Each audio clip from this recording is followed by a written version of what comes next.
Entrevista no Jornal da Rede Alesp. A gente vai conversar agora com o advogado e especialista em direito eleitoral, Dr. Alberto Rolo, que vai falar um pouquinho das mudanças na eleição 2020 aí, Lilian, devido à pandemia, né? O Congresso Nacional aprovou várias medidas, inclusive, né, uma emenda constitucional. A gente falava da Constituição na última entrevista. Doutor Alberto, seja muito bem-vindo ao Jornal da Rede Alesp, tudo bem? Obrigado, bom dia. Eu fico feliz de participar e cumprimento todo mundo da Rede Alesp. Bom dia, doutor Alberto. Obrigada por ter aceito, né, o convite para participar dessa entrevista. E eu só queria que o senhor falasse para o telespectador o que muda nas eleições agora de 2020 com a aprovação da PEC.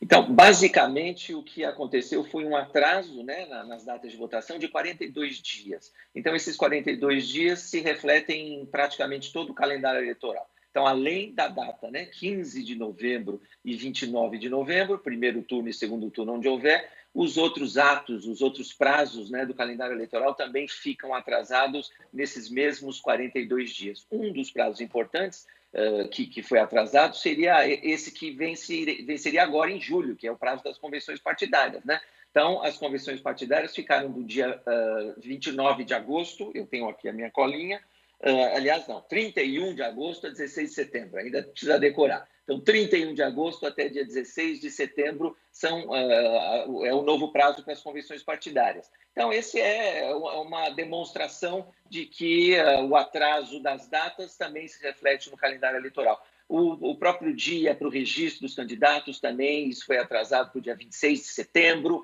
era em agosto, atrasou então para 26 de setembro. O dia de início das campanhas eleitorais, da propaganda eleitoral, permissão da propaganda eleitoral, também ficou adiado para o dia 27 de setembro, prestação de contas, enfim. Praticamente todo o calendário eleitoral foi adiado nesses mesmos 42 dias. Para o eleitor em si, não muda muita coisa. A única coisa é que ele vai estar preparado para votar no mês de novembro e a campanha eleitoral vai começar mais tarde. Para o eleitor não tem muita alteração, não.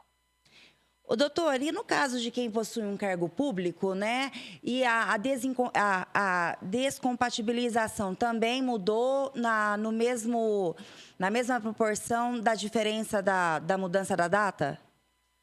Um prazo só. A emenda constitucional é bastante clara, ela diz que os prazos já vencidos na data da promulgação, que foi ontem, né? Então, os prazos já vencidos não são reabertos, não voltam mais. Mas tem um prazo ainda que não venceu, como você disse, o prazo de desincompatibilização, é o nome técnico que a gente fala, afastamento, né, de servidor público, é o prazo de 3 meses. Na verdade, a gente tem 3 tipos de prazos. 6 meses, que já venceram, não voltam. 4 meses, já venceram, não voltam. E esse prazo de 3 meses é o único que não venceu ainda. Então, esse prazo ficou adiado também para agosto, né? 3 meses antes da eleição, ficou adiado para agosto. Mas é só esse prazo, de 3 meses para desincompatibilização. Então, não são todos os servidores públicos, apenas algumas categorias. Agora, doutor, é importante também, quanto aos profissionais de comunicação, apresentadores de TV, mudou o prazo de descompatibilização ou eles terminaram no dia 30 de junho, como era inicialmente? Então, esse prazo também está expresso na emenda constitucional. Era inicialmente dia 30 de junho, a partir do dia 30 de junho, as emissoras de rádio e televisão estavam proibidas, né, de apresentar programas que eram apresentados por pré-candidatos ou comentados por pré-candidatos. Então, esse prazo mudou para o dia 11 de agosto. Também esse prazo foi atrasado para o dia 11 de agosto. Então, todo mundo pode continuar trabalhando, pode continuar comentando o programa, apresentando o programa, mas vai ter que se afastar no dia 11 de agosto. Doutor, com essa nova mudança de data, né, qual seria a data, então, para o registro das candidaturas? Agora ficou para 26 de setembro. Até como agora os registros são feitos todos pela internet, né, processo eletrônico, então tem até às 11 horas e 59 minutos, ou 23 horas e 59 minutos, do dia 26 de setembro. E no dia seguinte, 27 de setembro, fica autorizada, fica liberada a campanha eleitoral. Nós continuamos hoje no estágio de pré-campanha. Essa pré-campanha vai até o dia 26 de setembro, que é o último dia de registro. A partir do dia 27, aí nós entramos na fase da campanha eleitoral. Basicamente, a gente vai pode continuar falando sobre isso, mas basicamente, para o telespectador entender, a diferença é, na pré-campanha não pode existir pedido explícito de voto. Algum pré-candidato chegar e falar, olha, preciso que você vote em mim, preciso do seu apoio, preciso para que eu seja eleito. Então, na pré-campanha, isso não pode acontecer. Na campanha eleitoral é o contrário. A campanha eleitoral é justamente a fase para que ocorra, para que haja o pedido explícito de voto. Agora, doutor, houve alguma mudança em relação à mudança de título de eleitor, cadastramento de biometria, regularização de situação com a Justiça Eleitoral, ou esses prazos aí já acabaram? Então, esses prazos estão dentro daqueles prazos que foram encerrados antes, né, da promulgação da emenda constitucional, então não vão ser reabertos. Então, transferência de domicílio, mesmo inscrição para quem queria tirar novo título, isso acabou em maio, não vai ser retomado. A única coisa que a gente pode acrescentar é em relação à biometria. Nos municípios onde a biometria era obrigatória, eu estou falando era porque precisa da presença física e nessa fase a gente não tem presença física, os cartórios eleitorais estão fechados fisicamente, né? Então, onde era a biometria obrigatória, o eleitor que não fez o recadastramento teria o título cancelado, não poderia votar agora em 2020. O TSE baixou uma resolução, então, entendendo essa circunstância, essa situação, então, mesmo nos municípios onde a biometria era obrigatória, isso é importante o telespectador saber, e o título seria cancelado, não vai ser cancelado, ele vai poder votar em 2020. Mas assim que os cartórios reabrirem, depois da eleição, esse eleitor tem que ir correndo para cumprir a obrigação dele, que já devia ter sido cumprida, né? Exatamente, doutor. Eu gostaria de saber também para quando fica o julgamento das contas dos candidatos, já que isso era muito discutido também, porque de repente o candidato poderia tomar posse e não teria suas contas ainda julgadas. Como que ficou essa situação? Isso vai acabar acontecendo na prática, porque a emenda fixou o prazo para a entrega das prestações de contas, e aí fixou um dia só, que é 15 de dezembro. Então, fixou dia 15 de dezembro para a entrega das prestações de contas do primeiro e do segundo turno, porque antes era 30 dias depois do primeiro turno, 30 dias depois do segundo turno. Agora não, agora fixou apenas para essa eleição, dia 15 de dezembro, entrega de prestação de contas dos dois turnos, onde houver. O que significa, então, que não vai dar tempo de julgar essas contas, a Justiça Eleitoral não vai ter condição técnica, condição temporal de julgar essas contas antes da posse. A posse vai ser 1º de janeiro. Então, praticamente são 15 dias, né? Do dia 15 de dezembro até o dia 1º de janeiro são 15 dias. Não vai dar tempo de julgar as contas, o que significa que todo mundo vai tomar posse sem que as contas sejam julgadas. E o prazo para julgamento ficou para o ano que vem, fevereiro de 2021. O que não significa, e esse destaque é importante, o que não significa que uma prestação de contas incorreta, indevida, fraudulenta, fraudada, mentirosa, o nome que a gente quiser dar, não significa que não haverá consequências. Ao contrário, as consequências até... A ideia de julgar as contas antes da posse é que se houvesse problema muito sério, até a posse ficava impedida, né?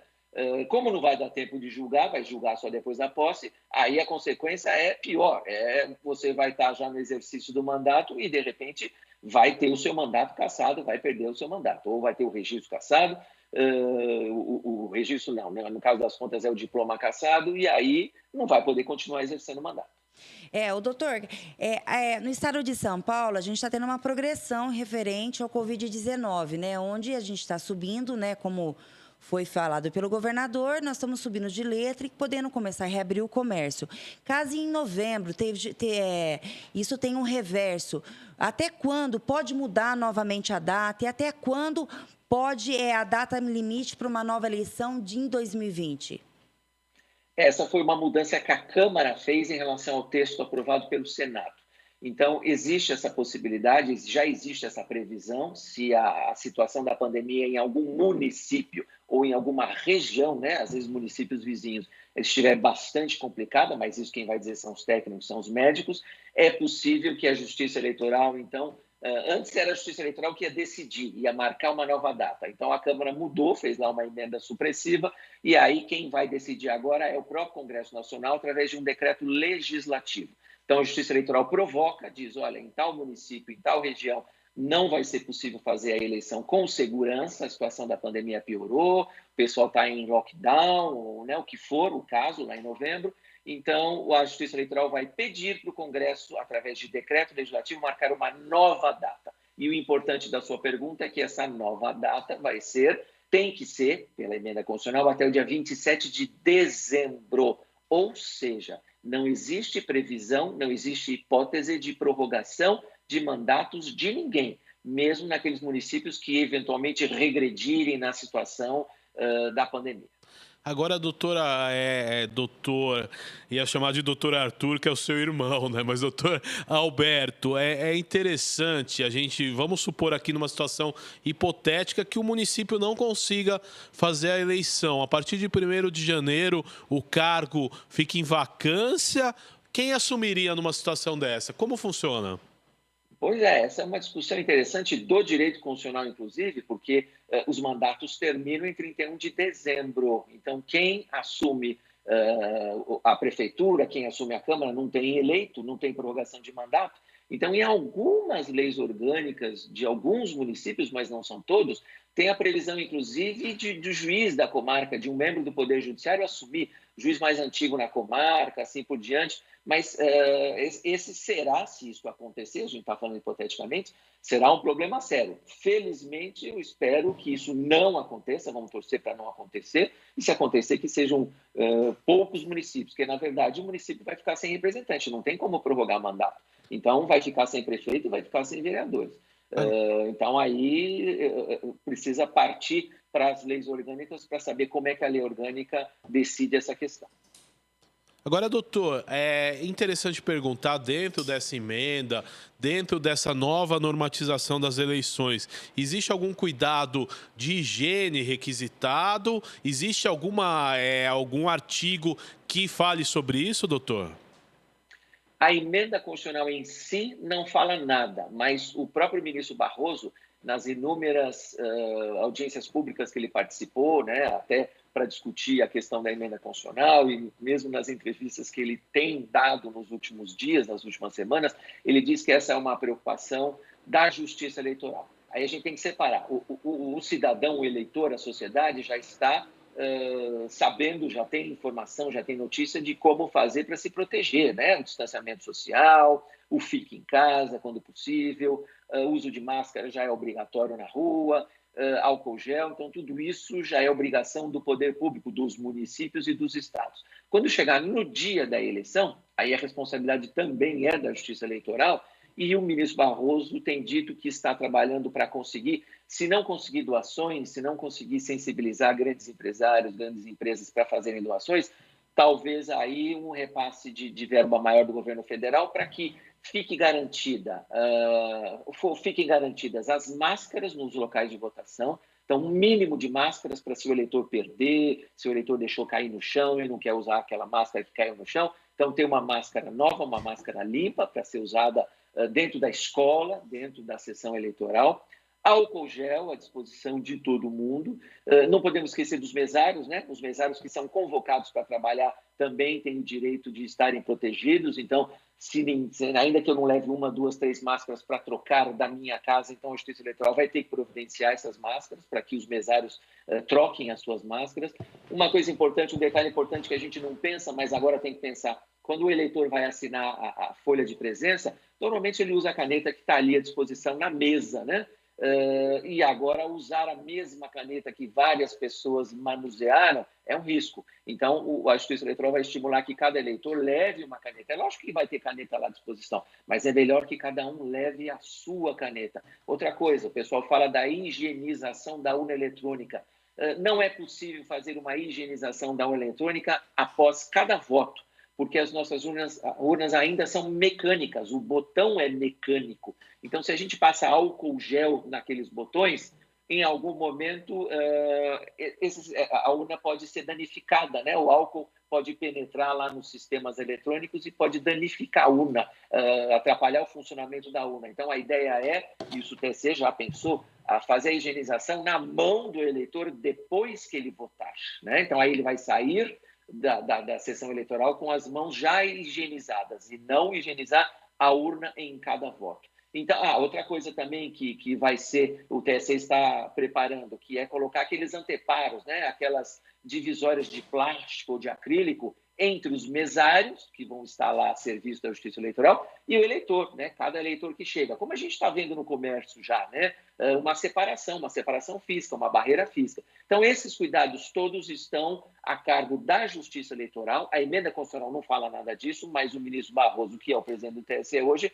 tem consciência que vai ser, no dia da votação, vai ser uma obrigação da Justiça Eleitoral. E outra coisa, providenciar essas coisas, né? E também não falei, mas vamos lembrar, das filas. O problema da fila tem que ter distanciamento social, então haverá mesários convocados que vão ficar responsáveis por estimular o distanciamento, né? Ninguém vai pôr a mão fisicamente no eleitor, mas chama a atenção, olha, dá para o senhor, por favor, se afastar um pouquinho? Dá para o senhor, por favor, não ficar aglomerado? Tem que ter um distanciamento social. Tudo isso é responsabilidade da Justiça Eleitoral e o ministro Barroso está com bastante consciência de que vai ser feito isso, tem que ser feito isso, e a Justiça Eleitoral pode usar, pode convocar, né, a rede nacional ou rede regional de rádio e televisão para falar disso, para estimular isso. Então, vai acontecer mais próximo da eleição, a Justiça Eleitoral vai usar o tempo para reforçar isso que todo mundo praticamente já sabe hoje, né? Doutor Alberto, uma última pergunta para a gente poder estar encerrando a sua entrevista. Vamos levando na possibilidade que ocorreu as eleições, né? O senhor acha que a data da posse dos prefeitos e vereadores também podem ser alteradas? Não, não mais. Se fosse para fazer alteração, teria que ser por emenda constitucional. E, em algum momento, algum senador e algum deputado tentaram apresentar emendas nesse sentido, de prorrogação de mandato, mas tudo isso foi derrubado, então o texto é esse que foi promulgado ontem, seco, não tem previsão de aumentar a duração dos mandatos, isso só seria possível com uma outra emenda constitucional, mas acho que o Congresso agora não vai mais discutir isso. Pode ser para uma nova reforma aí política mais para frente, mas agora não. Legal. Doutor Alberto Rola, eu quero agradecer a sua participação aqui no Jornal da Rede Alesp, esclarecendo aí, né, a população sobre essa nova PEC aí das eleições 2020, que foi um assunto muito discutido nos últimos meses. Eu quero agradecer a atenção do senhor com a Rede Alesp, tá? Eu que agradeço a oportunidade e estou sempre à disposição, se puder contribuir para auxiliar aí a dar informação para os telespectadores. Muito obrigado.